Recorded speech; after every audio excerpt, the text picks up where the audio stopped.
behind closed doors. I'm a fool for your love.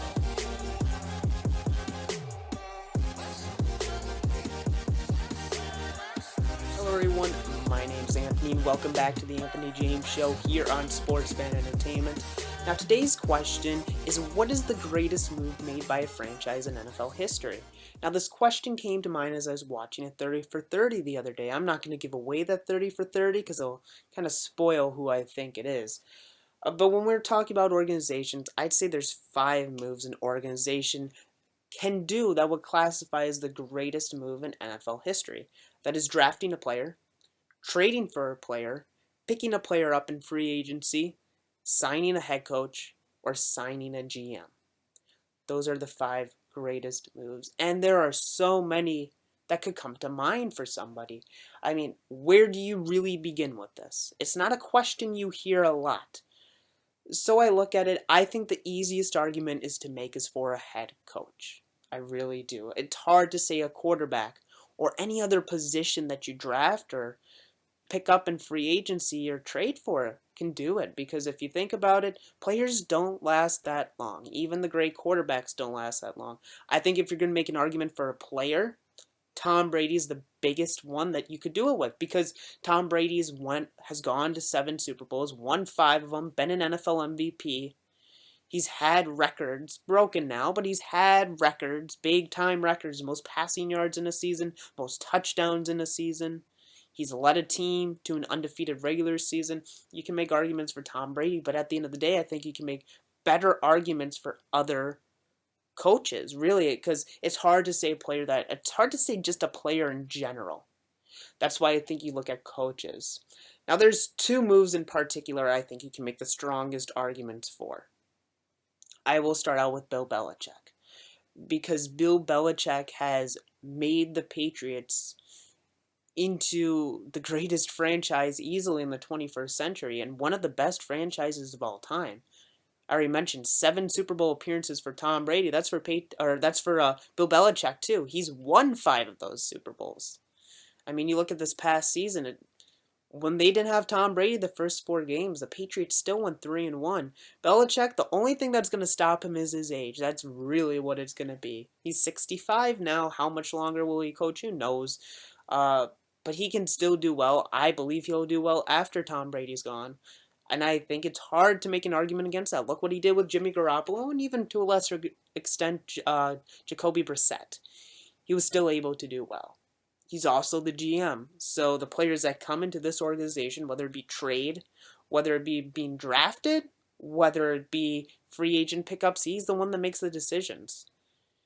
Belichick is the biggest reason the Patriots have done as well as they have throughout the 21st century. Now, the other person I think you can make an argument for is John Elway. Now, you might be saying, why John Elway? Well, this is how I look at it. The Broncos traded for John Elway. They had to give up their first-round pick that year, a first-round pick next year, a wide receiver, I believe. They didn't give up really too much in the grand scheme of things when you look at John Elway. Now, I just said, as a player, it's hard to make that argument, because even Tom Brady, you can't make that argument for. But John Elway is a unique individual. John Elway has not only been a quarterback for the Denver Broncos, he's also been a GM for the Denver Broncos. While the Broncos went to many Super Bowls under him, they went to 5 Super Bowls with John Elway as the quarterback. Not only did they do that, they also went to 2 Super Bowls with John Elway as the GM. He's won 3 of those Super Bowls. Today, his impact is still felt by the Denver Broncos organization. For over 30 years, John Elway has contributed to the Denver Broncos. Now, yes, after he retired till like 2011, he wasn't really a part of the Broncos organization. But look at all those Super Bowls. In large part, he's responsible.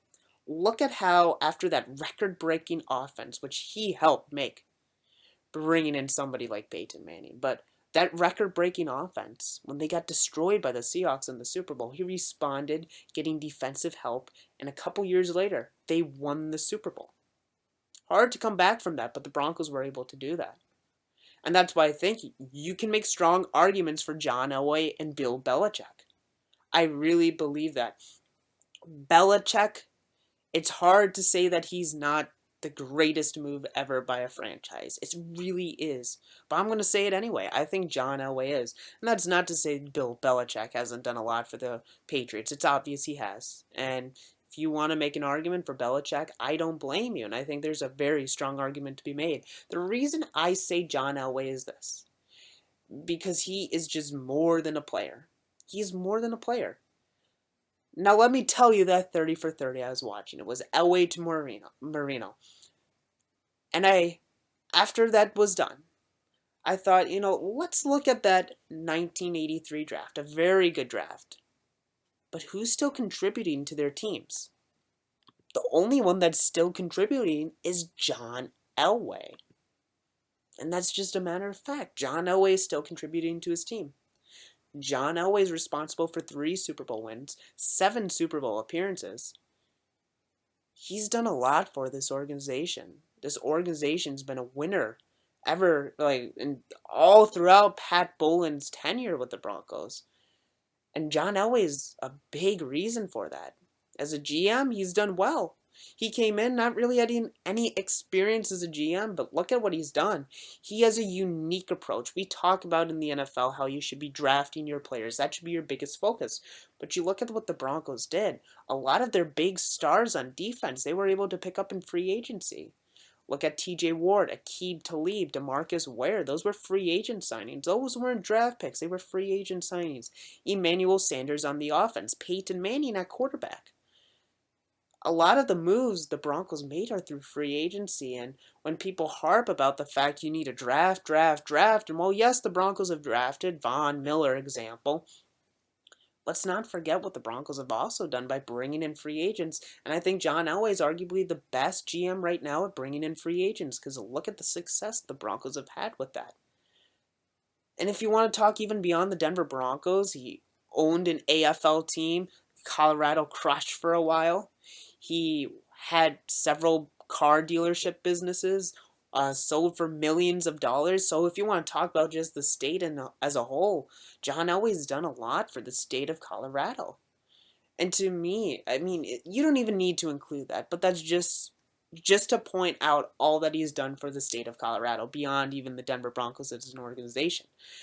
But when you traded for somebody in the 1983 draft, who would have thought that in 2017 he would still be contributing to this organization? We haven't seen a player do something like that, and that's why I say that he is the greatest move ever made by a franchise.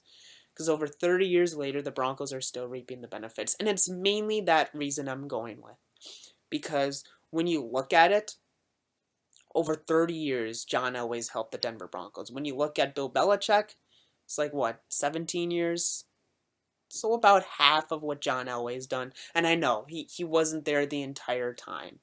But a move they made in 1983, they're still having the benefits of that move in 2017. That's the main reason I'm going here. I think you can make a very strong argument for Bill Belichick. 5 Super Bowl wins is more than John Elway's 3. I understand that.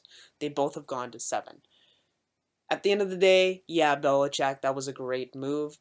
But I look at John Elway, I think that might be the greatest move ever made by a franchise. That's just my opinion, and I think Belichick is a very, very, very, very, very close second to John Elway there. It's not like John Elway's is leaps and bounds ahead of Belichick when it comes to that. It's a close second. But to me, it was just as I watched that 30 for 30 and realized John Elway is still helping the Broncos today, it was just mind-blowing to me that a move made in 1983 is still impacting the organization in a positive way in 2017. I don't know if we'll see anything like that again in the NFL. That a player drafted, or in this case traded for, still is helping an organization over 30 years later. That's just amazing. That's why I think that's the best move ever made by a franchise in NFL history. Do you think John Elway is a best move by a franchise in NFL history? Do you think it's Belichick, or do you think it's something else? I'd love to hear what you have to say, so feel free to leave that in the comments below. And if you're new to me, you can follow me on Twitter at AnthonyJamesTV, and you can subscribe to me, Anthony James TV. I do NFL videos on my channel. Both of those links will be for you in the description. If you want to go check them out, that would be great. That's it for you guys today. Hope you enjoyed today's video, and until next time, Anthony, I'm out. Behind closed Closed doors, I'm a fool for your love.